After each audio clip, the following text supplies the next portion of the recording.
Hello दोस्तों, crack UP board exam YouTube channel में स्वागत है। आज की ये वीडियो क्लास 12th वाले बच्चों के लिए बहुत ही इम्पोर्टेंट होने वाली, क्योंकि आज की इस वीडियो में हम पढ़ेंगे फिजिक्स का एक बहुत ही शानदार टॉपिक है हमारा गॉस की प्रमेय, जो कि बोर्ड एग्जाम में लॉन्ग में 5 नंबर में पूछा जाता है। तो आज की इस वीडियो से आपके 5 नंबर पक्के होने वाले हैं और ये क्वेश्चन बोर्ड एग्जाम में बहुत बार पूछा गया, तो 100% गारंटीड वाला क्वेश्चन है। तो चलिए बिना देरी करे वीडियो को स्टार्ट करते हैं। सबसे पहले हम लोग क्या करेंगे, गॉस की प्रमेय का ये फॉर्मूला समझेंगे। आपको फॉर्मूले के बारे में चिन्ह पता होना चाहिए कि किसे क्या बोलते हैं, ठीक है। तो फॉर्मूला हम लोग समझेंगे। Phi is equal to 1/f epsilon 0 गुणे में क्यू, ठीक है। अब इसको हम लोग क्या बोलते हैं, फाई को बोलते हैं हम लोग विद्युत फ्लक्स। क्या बोलते हैं फाई को? विद्युत फ्लक्स, ठीक है। अब इसको क्या बोलते हैं, एफ साइलेंट 0 को हम लोग बोलते हैं विद्युतशीलता। और क्यू को पता ही होगा, क्यू माने आवेश, ठीक है। तो phi E is equal to 1/f epsilon 0 गुणे में क्यू, ठीक है। इतना आपको समझ में आ गया होगा कि किसे क्या बोलते हैं, ठीक है। इसे हम लोग इस तरीके से भी लिख सकते हैं और इसे इस तरीके से भी लिख सकते हैं। तो आपको दोनों ही पता होना चाहिए और हमें प्रूफ क्या करना है, यही प्रूफ करना है, phi is equal to Q upon में एफ साइलेंट 0, ठीक है। तो सबसे पहले हम लोग यहाँ पे हेडिंग डालेंगे गॉस की प्रमेय। गॉस की प्रमेय हेडिंग डाल के आपको लिखना है कि इस प्रमेय के अनुसार किसी बंद पृष्ठ से गुजरने वाला वैद्युत फ्लक्स उससे जुड़े आवेश का, यहाँ पे क्या लिख लीजिए, उससे जुड़े आवेश का 1/f साइलेंट 0 गुना होता है, ठीक है। इतना लिखने के बाद आपको लिखना है ये वाला formula, phi is equal to 1/f epsilon 0 गुणे में क्यू, या करके आप इसे ये लिखना, इसे बंद कर देना, ठीक है। तो इतना आपको लिखना है। उसके बाद आपको लिखना है हेडिंग निष्पत्ति। यहाँ से ही आपका डेरिवेशन मेन स्टार्ट होगा, यहीं से हम लोग प्रूवमेंट स्टार्ट करेंगे, ठीक है। तो हेडिंग आप क्या डालेंगे, निष्पत्ति। निष्पत्ति के बाद आप डायग्राम बनाएंगे। आप डायग्राम निष्पत्ति के बाद बीच में भी बना सकते हैं, हमने साइड में इसलिए लिख दिया जिससे कि पीडीएफ लंबी ना हो, ठीक है। तो सबसे पहले क्या करेंगे, हम लोग इसके डायग्राम को समझेंगे। तो हमने क्या ले लिया, एक हमने ले लिया गॉसियन पृष्ठ। ये जो है इसे हम लोग क्या बोलते हैं, इसे हम लोग बोलते हैं गॉसियन पृष्ठ, ठीक है। अब गॉसियन पृष्ठ जिसके केंद्र O पर क्या स्थित है, प्लस क्यू आवेश स्थित है, ठीक है। माना एक गॉसियन पृष्ठ, ये क्या है, एक गॉसियन पृष्ठ है। इसके केंद्र पर क्या स्थित है, केंद्र किसको हमने किससे लिख रखा है, O से। और केंद्र पर क्या स्थित है, प्लस क्यू आवेश स्थित है, ठीक है। इतना आपको समझ में आ गया होगा। उसके बाद O से R मीटर की दूरी पर एक बिंदु क्या है, P है, जिस पर क्या है, O से R मीटर की दूरी पर एक बिंदु P है, ठीक है। और बिंदु P के जो चारों ओर छोटे से भाग का जो क्षेत्रफल होगा, जो बिंदु P है इसके चारों ओर जो छोटे से भाग का क्षेत्रफल होगा वो कितना होगा, dA वेक्टर, ठीक है। इतना लिखना। पहले क्या करना है आपको, माना एक कोई गॉसियन प्रश्न ले लिया जिसके क्या है, जिसके केंद्र पर क्या स्थित है, प्लस क्यू आवेश स्थित है, और इससे R मीटर की दूरी पर एक बिंदु क्या है, P स्थित है।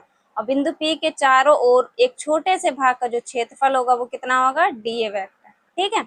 उसके बाद dA वेक्टर और E वेक्टर के बीच कौन सा कोण बनना होगा, थीटा कोण, ठीक है। क्या बनना है, dA वेक्टर और E वेक्टर के बीच कोण बनना होगा, तो उसे किससे हम लोग लिखेंगे, थीटा से।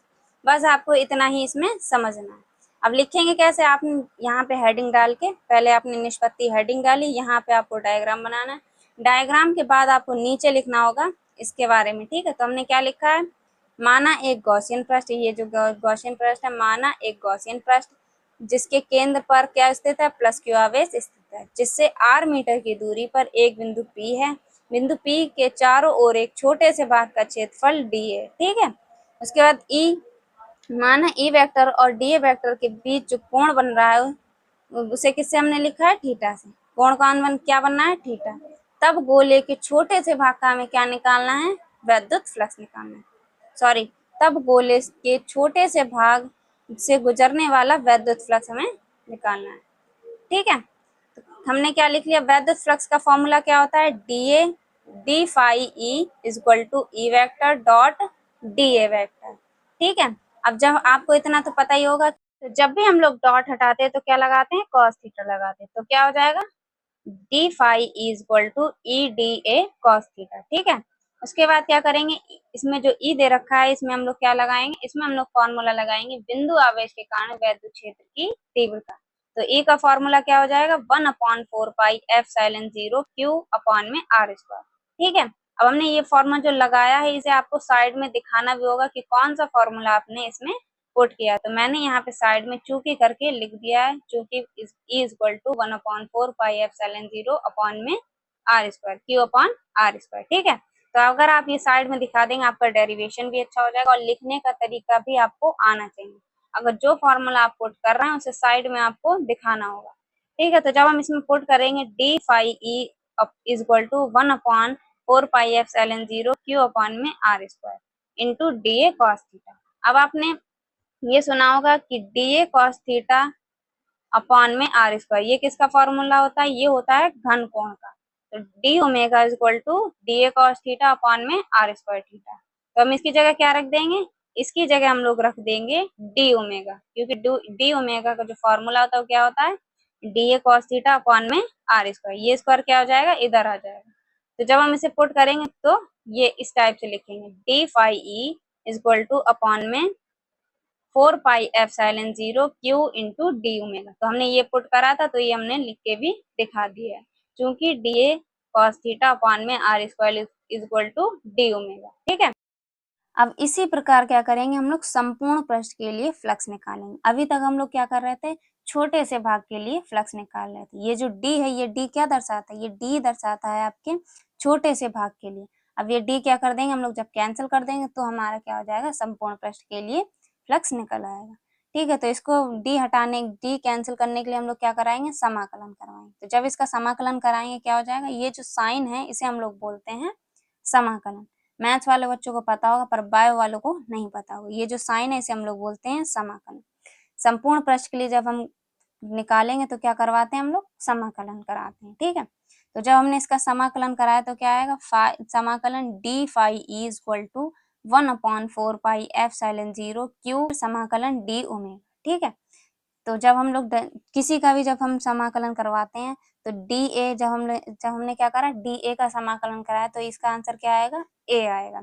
इसी प्रकार से अगर हम डी एस का समाकलन करवाएंगे तो क्या आएगा, ऐसा आएगा। ठीक है, समाकलन क्या कर देता है, डी को कैंसिल कर देता है। ये सिर्फ बायो वाले के लिए बता रहे हैं, मैथ्स वालों को पता होगा क्योंकि उनके में अलग से ही चैप्टर दे रखा होगा इंटीग्रेशन। ठीक है, तो बायो वाले बहुत ही आसान लैंग्वेज में समझे। जब भी हम किसी का समाकलन करवाएंगे, जैसे हमने डी ए का समाकलन करवाया तो आंसर इसका क्या आएगा, डी ए का आंसर जो आएगा वो क्या आएगा, ए आएगा।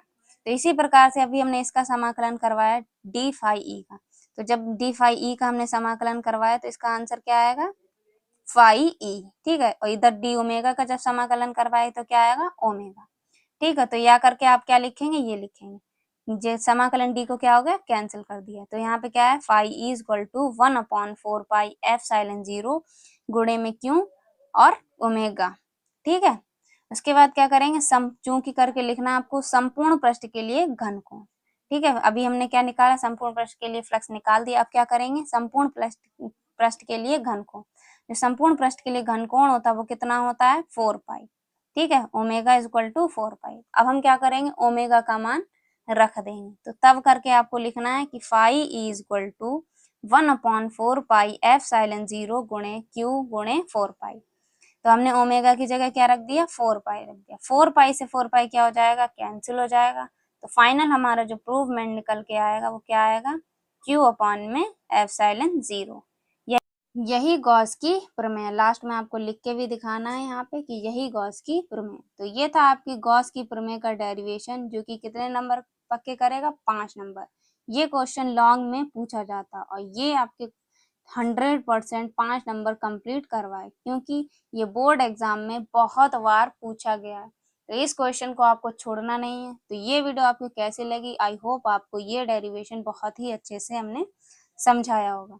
तो एक बार कमेंट बॉक्स में बताइए कि ये वीडियो आपको कैसी लगी। बाकी फिजिक्स 2026 के लिए हमने प्लेलिस्ट बना दी है, जिसमें हम आपको question wise step by step हम आपको करवा रहे हैं। तो जिसमें आपको वो प्लेलिस्ट हमने लिंक डिस्क्रिप्शन बॉक्स में डाल दी। पहली वीडियो आपको कूलाम का नियम मिलेगी, उसमें सारे इंपॉर्टेंट क्वेश्चन हमने करवाए हैं चैप्टर 1 से। ठीक है, तो जाकर उस प्लेलिस्ट को जरूर से जरूर देख लीजिए और ये वीडियो कैसी लगी कमेंट बॉक्स में बताइए। मिलते हैं आपसे एक और अगली इंपॉर्टेंट वीडियो में, तब तक के लिए जय हिंद, जय भारत।